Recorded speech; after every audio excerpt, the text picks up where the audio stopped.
Entonces vamos a un segundo bloque para que miremos la parte de los beneficios de lo que es la actividad física en los niños. Yo no sé si ustedes vieron algo de eso en Educación para la Salud 1, con Néstor o con Jonathan, no sé con quién la vieron por allá. Profe, la verdad, yo no me acuerdo. No. Entonces, cuéntalo. Andrés Valencia, que no. Bueno, ¿Mm? No. No, yo tampoco recuerdo, profe.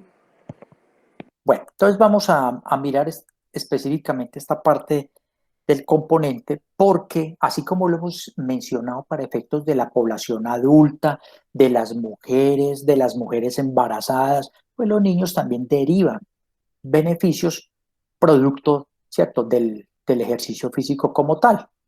Muy bien, entonces uno de ellos tiene que ver con la parte de la aptitud física, lo que llamamos el fitness. ¿Cierto? La actividad física como tal en los niños va a mejorar la capacidad cardiorrespiratoria. Y se ha visto que eso puede oscilar entre el 5 y el 15%. También vamos a tener cambios en la fuerza, ya lo habíamos mencionado, ¿cierto? Con el aumento pues, de la coordinación motora, etcétera. Menor tendencia a tener exceso de grasa corporal, porque en la medida que los niños tengan gastos metabólicos importantes frente al ejercicio físico diario que puedan desarrollar, pues hay una menor tendencia a acumular grasa y menor déficit de la masa muscular, manteniendo un peso adecuado. Digamos que en general, en lo que tiene que ver con el fitness, ¿cierto? Estos son beneficios que se observan en los niños. Desde el punto de vista de la salud cardiovascular, también, miren, una mayor aptitud cardiorrespiratoria en el niño reduce el riesgo de enfermedad cardiovascular en la población adulta. O sea, que los niños, a la medida que hagan actividad física en forma permanente, continua, esto va a permitir, ¿cierto?, que ellos minimicen el riesgo de desarrollar algún tipo de patología crónica. ¿Ya? Niños menos activos, mire, tienden a niveles más bajos de HDL, a elevar la presión, a generar resistencia a la insulina y a tener un exceso de grasa mayor. Desde el punto de vista metabólico, los niños que son muy sedentarios, mire, aumentan el riesgo de exceso de peso, aumentan el riesgo de desarrollar resistencia a la insulina, de hacer dislipidemias, incluso de padecer diabetes tipo 2 en la etapa adulta. ¿Ya? Entonces, por eso la importancia de la actividad física para el control de estos factores de riesgo. ¿Ya? Desde el punto de vista óseo, ¿sí? Entonces, la actividad física permanente mejora, muchachos, la densidad mineral ósea, el contenido óseo, la carga sobre la parte de las articulaciones, ¿cierto? Esos son elementos que se mejoran en virtud del ejercicio. Lo mismo lo que tiene que ver con la salud mental, porque se ha visto que los niños mejoran no solamente el bienestar social porque interactúan con otros muchachos, sino que les mejora la autoestima, la percepción de imagen corporal, porque casi siempre pues creen que el gordito es el del lado, el del montón y no, no necesariamente, ¿ya? Y funcionamiento cognitivo, ¿ya? Entonces, en lo que tiene que ver con la parte del rendimiento escolar, ¿ya? Porque aquí se ha mostrado, ¿cierto?, una relación inversa entre autopercepción de peso y el rendimiento académico. O sea, si él nota, en virtud del ejercicio permanente, ¿cierto?, que tiene tendencia a estar reduciendo de peso, pues eso mejora mucho la autoestima y genera mayores respuestas en lo que tiene que ver con la parte académica. Y los niños físicamente activos, esto lo conocen ustedes, los niños físicamente activos tienen un rendimiento académico mucho más eficiente. Eso se puede asociar en virtud, por ejemplo, de la disciplina, porque el ejercicio físico generalmente los disciplina un poco más, ¿ya? Entonces son niños que vuelven más juiciosos también haciendo tareas. Por lo tanto, muchos estudios muestran esta asociación de la actividad con el rendimiento académico. Niños que se ejercitan regularmente tienen mejores respuestas en lo que tiene que ver con su rendimiento en el colegio. El acondicionamiento físico en los muchachos, pues eso tiene como referente esto, ¿cierto? especificidad del entrenamiento con base en esta información. Esto pues ustedes lo vieron ya en entrenamiento deportivo, aplican los mismos principios. Ahí no vamos a entrar, digamos, en detalles. Importante la intensidad, la frecuencia, la duración de la sesión y la duración del programa, ¿cierto? Para el mejoramiento del condicionamiento físico. Pero esto se trae a colación, ¿por qué? Para tocar un tema que es el tema de la hipoactividad. Y que hoy en día, en virtud de la pandemia, pues también es un elemento a tomar en cuenta. Ya, esta semana salió publicado un artículo sobre la parte de del impacto en virtud del sedentarismo en este tipo de población. ¿Ya? No sé si ustedes han visto esa publicación o conocen algo al respecto.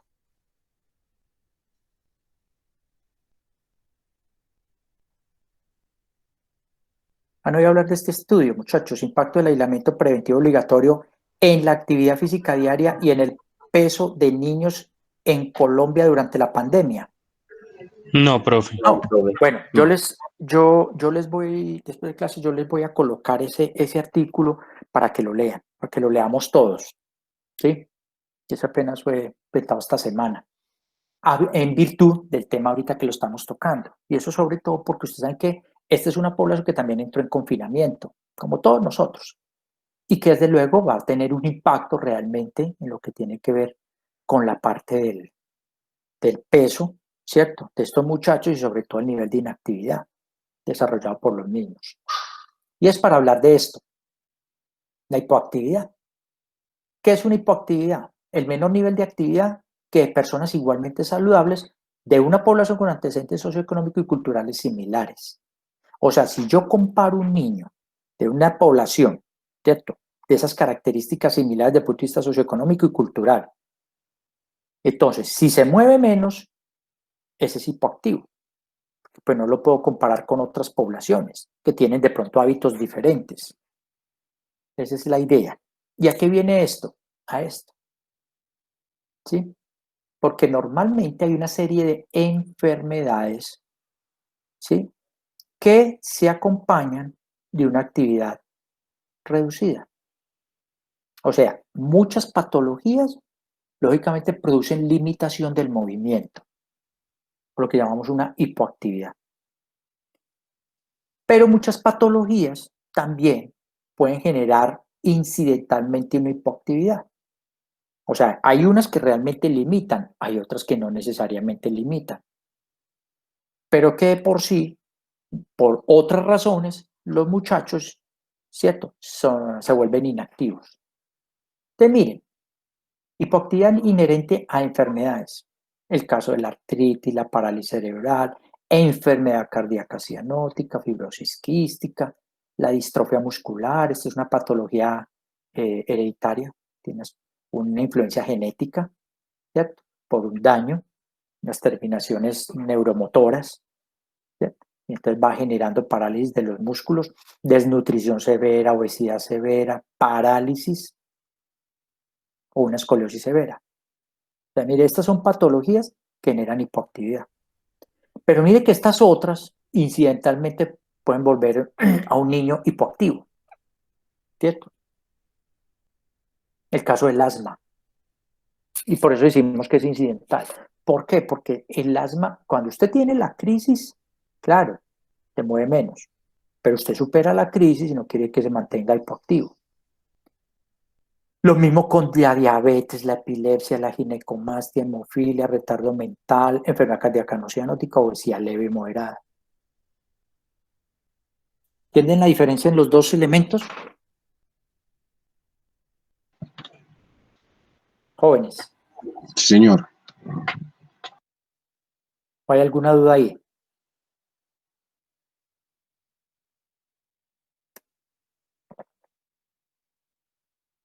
Entonces, hay enfermedades que llevan a hipoactividad. Pero la hipoactividad también es inherente ¿a qué? A elementos derivados de estas patologías. ¿Por qué? Porque las enfermedades pues van a llevar a sobreprotección de parte de los padres.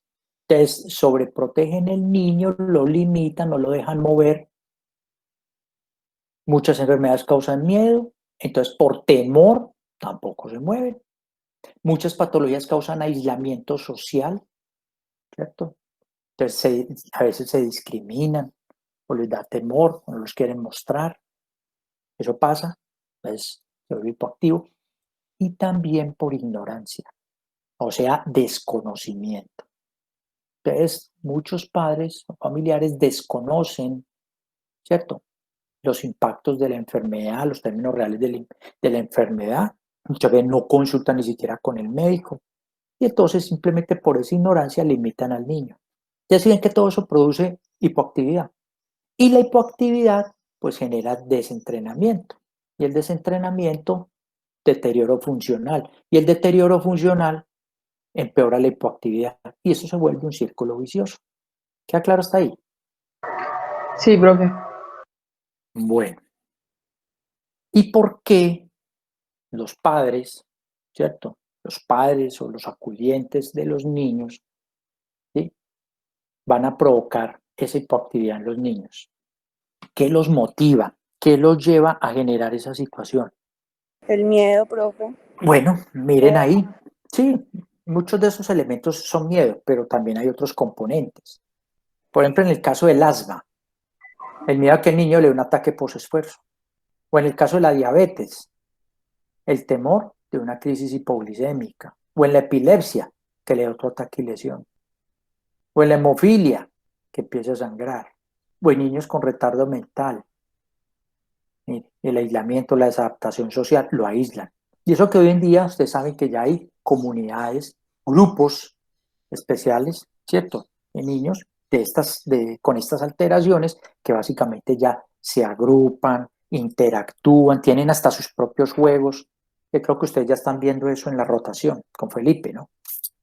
El caso de la enfermedad cardíaca o de la obesidad o de un soplo, porque hay unos soplos que se llaman soplos inocentes o soplos fisiológicos. Y entonces el temor del papá o de los padres, que si tú le dijeron que tenía un soplo, y si es un soplo funcional, entonces limitan al niño porque de pronto le da un ataque al corazón.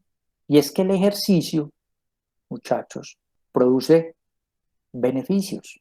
En muchas enfermedades o patologías, ¿cierto?, es el ejercicio el elemento indicado para el tratamiento de estos muchachos. ¿Ya?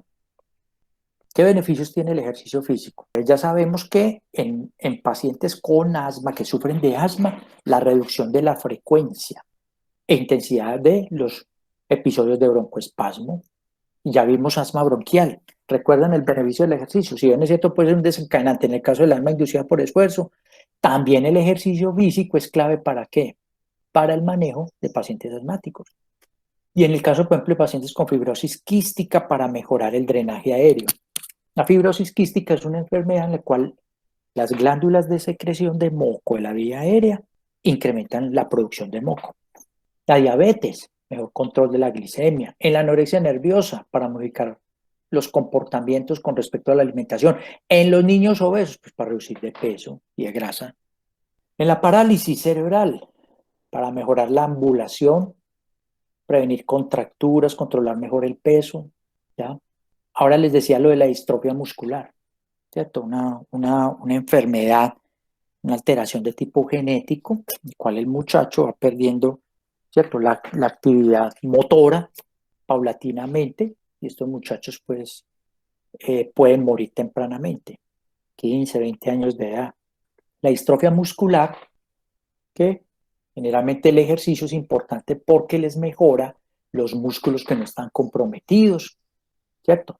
Y ayuda también pues a mejorar la ambulación o el movimiento. Desde el punto de vista de la parálisis musculoesquelética, fortalecer los músculos que no están comprometidos. En la artritis, por ejemplo, reumatoidea juvenil, la idea con ellos es mejorar la movilización y mejorar los arcos de movilidad. Pues la veremos pues en adultos, la enfermedad articular. En niños que tienen compromiso de su estado mental, ¿cierto? La importancia de los estímulos medioambientales y la socialización. para mejorar estas condiciones. Bueno, ¿está claro hasta ahí? Sí, profe. Entonces, hay una serie de beneficios que el ejercicio tiene en niños que tienen diversas patologías. A eso es que nos referimos. Tener en cuenta que genera beneficios, así como hay que interpretar esto otro, ¿no? Los elementos de la hipoactividad o los temores de los padres. Muy bien, pero tengan en cuenta, tengamos en cuenta que el ejercicio físico como tal, ¿sí?, puede producir algunas respuestas perjudiciales, llamémoslo así, o unas respuestas anormales, ¿cierto?, que no son de naturaleza traumática, desde luego, ¿ya?, en cierto tipo de patologías. Por ejemplo, lo que hablamos ahorita con respecto al asma bronquial, que ya sabemos que el ejercicio puede ser un factor desencadenante de un broncoespasmo. Por eso lo llamamos broncoespasmo inducido por esfuerzo. Entonces, en niños con asma, con procesos alérgicos de base, con historia de bronquitis, generalmente el ejercicio puede desencadenar broncoconstricción. Eso hay que tenerlo en cuenta, porque no necesariamente, repito, tiene que limitar, ¿cierto?, la participación en el deporte o en la actividad física. Es importante conocer estos cambios, pues, para darle la orientación adecuada. ¿Quién escribió ahí? Jessica pregunta que si niños que tienen un solo riñón, ¿sí? A los niños que tienen un solo riñón, Jessica, ¿cuál es la idea? Ellos pueden realizar ejercicio físico. Lo que pasa es que en ellos hay que tener en cuenta minimizar el riesgo de impacto-contacto. O sea, en lo que tiene que ver con deportes de impacto, de contacto, pues se tiene esa precaución de tratar de evitar eso en los niños, porque algún tipo de trauma, si le afecta al riñón, pues eso sí puede ser bastante grave, ¿no? Y eso es lo mismo que pasa, por ejemplo, con los adultos, ¿ya? Pero son niños que pueden hacer natación, que pueden hacer bicicleta, ¿cierto?, que de cierta forma pueden caminar, correr. Ya deportes que implican contacto o impacto, pues es lo que hay que tratar de prevenir. ¿Sí? Sí, profe, muchas gracias. Bueno. Entonces, el caso de la broncoconstricción en estos cuadros, el caso del dolor torácico, dolor en el tórax, niños que tienen estenosis aórtica o incluso con asma bronquial, porque también puede producir dolor en la parte del pecho, ¿no?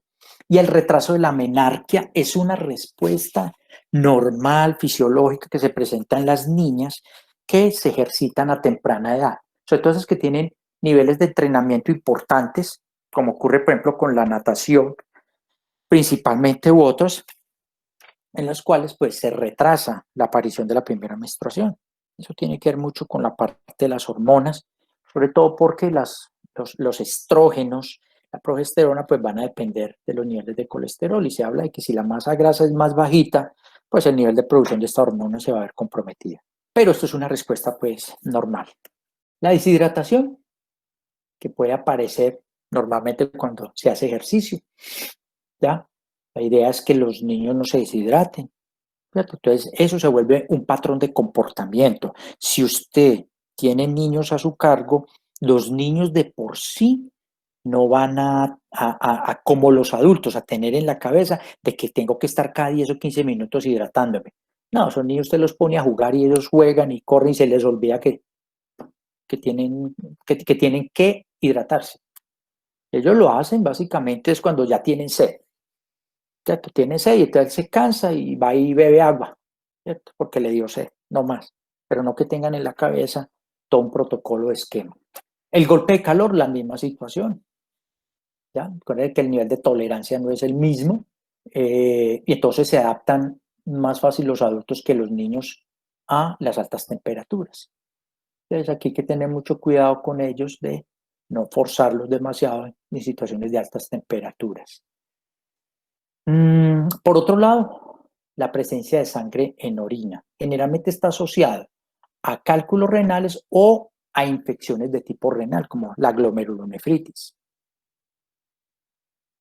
El aumento de la presión en niños que tienen hipertensión, que son obesos o que simplemente tienen coartación de la aorta.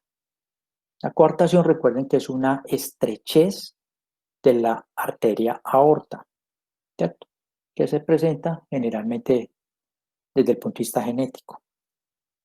La hipoglicemia, niños con diabetes, o la cetoacidosis en niños con diabetes. Que puede haber una baja del azúcar transitoria o simplemente generar como complicación cetoacidosis. Es una complicación común de los pacientes diabéticos, sobre todo el diabético tipo 1, que es el diabético joven, en el caso de los niños y adultos jóvenes. Las irregularidades de tipo menstrual también pueden aparecer en virtud del ejercicio físico.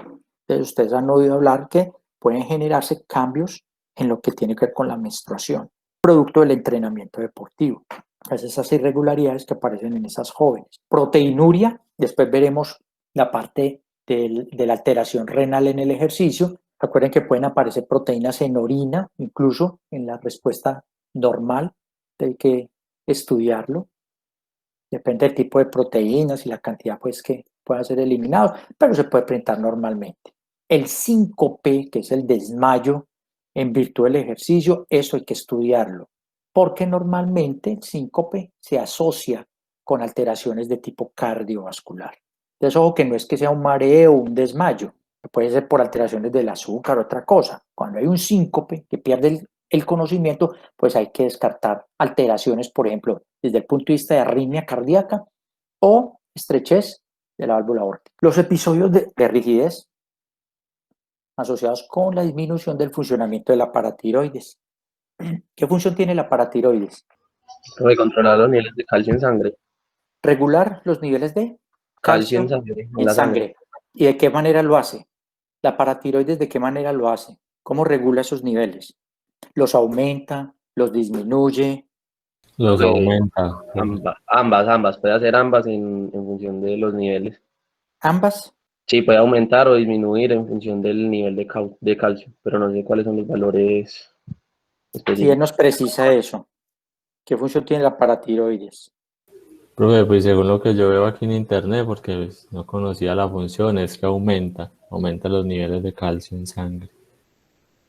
Eso, aumenta. Esa es la función de la glándula paratiroides. ¿Cierto? La hormona paratiroidea eleva los niveles de calcio en sangre. Esa es la acción que ella desarrolla. ¿Ya?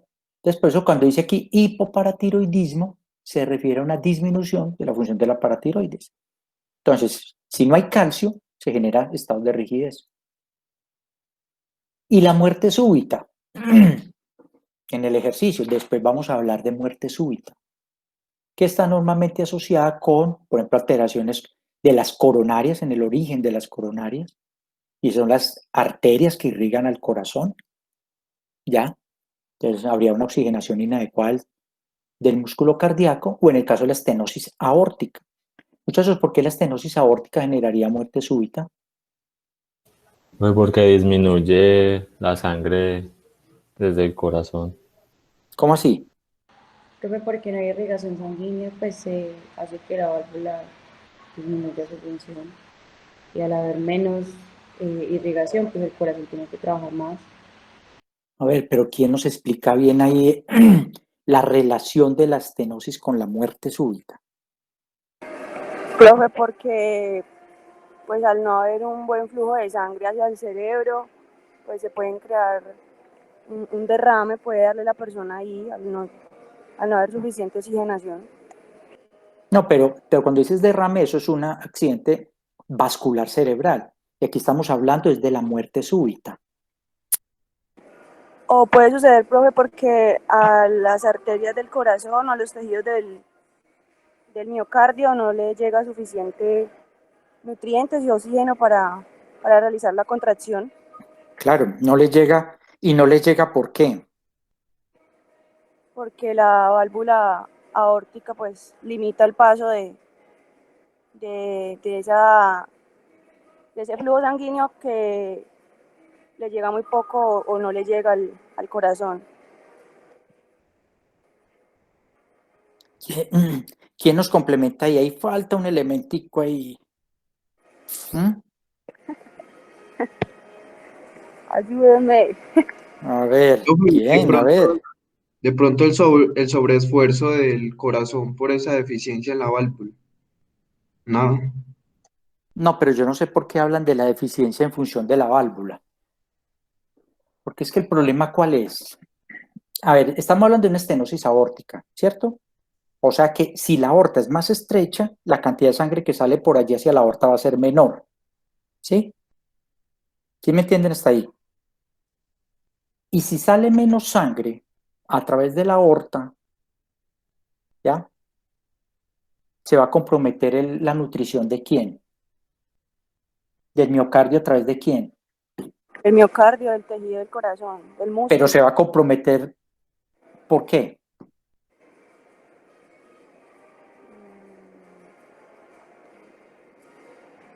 Porque recuerden dónde está ubicado el origen de las coronarias. ¿Dónde está ubicado el origen de las coronarias? ¿Dónde está ubicado el corazón? Las arterias. Sí, profe. las arterias coronarias, ¿dónde está ubicado? En el corazón, el músculo del corazón.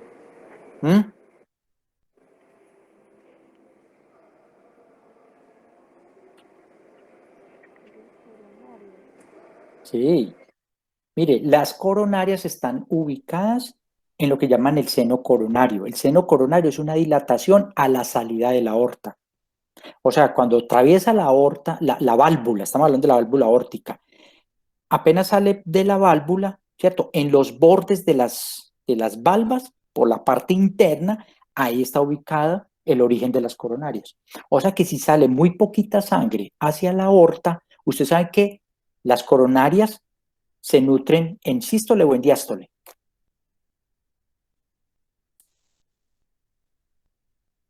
En sístole o en diástole, muchachos. En sístole, profe. No, en diástole. En diástole, porque cuando sale la sangre a la aorta y se relaja, o sea, cuando en la fase de diástole, la sangre trata de devolverse de nuevo hacia el ventrículo. Y ahí es cuando la valva se cierra y al cerrarse la valva impide que la sangre se devuelva. ¿Sí me entiende? Entonces, como se acumula ahí en el punto donde están esas valvas, ahí está el origen de las coronarias. Entonces, coge la sangre y pasa por ahí, y ahí es donde se nutre. ¿Ya? Es en diástole. Espero que lo hayan comprendido. Entonces, por eso, una estenosis aórtica, pues si sale menos sangre por la aorta, la cantidad de sangre que va a pasar por las coronarias va a ser más baja.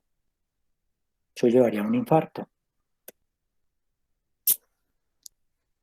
Bueno, ¿claro está ahí? Sí, señor, claro. Sí.